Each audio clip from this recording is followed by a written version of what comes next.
जब जंग की घंटी बजी तो ये सिर्फ लड़ाई न थी, ये गैरत, हिकमत और वफादारी का ऐलान था। पाकिस्तान एयर फोर्स ने सिर्फ फिजा पर नहीं, कौम के दिलों पर भी फतह हासिल की।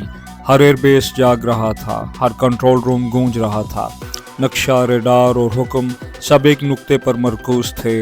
अगर दुश्मन हद पार करे तो इजाज़त मत लेना, सिर्फ मिटा देना। और जब अमेरिका ने F-16 की अपग्रेडेशन से हाथ खींचा तो हमने उस पर अफसोस नहीं किया, बल्कि खुद इन्हिसारी की राह चुन ली। सिर्फ एक जहाज़ नहीं, F-17 थंडर, ये हमारे अज़म, इल्म और इत्तेहाद की परवाज़ है। हमने इसे दूसरों से नहीं मांगा, बल्कि अपनी सरजमीन पर खुद बनाया, खुद उड़ाया और खुद आजमाया। जब पाकिस्तान आर्मी और फ़िज़ाइया ने बैक वक्त दुश्मन के 32 अहदाफ को निशाना बनाया तो सिर्फ हदफ तबाह न हुए, दुश्मन का गरूर, उसका एतमाद और उसकी मंसूबाबंदी सब राख हो गई।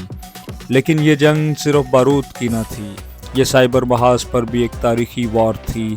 पाकिस्तान ने दुश्मन को ऐसी ज़रब लगाई कि भारत के 70% ग्रिड स्टेशन बंद हो गए और वो समझ न सके कि हमला कहाँ से हुआ है। और ये सब कैसे मुमकिन हुआ?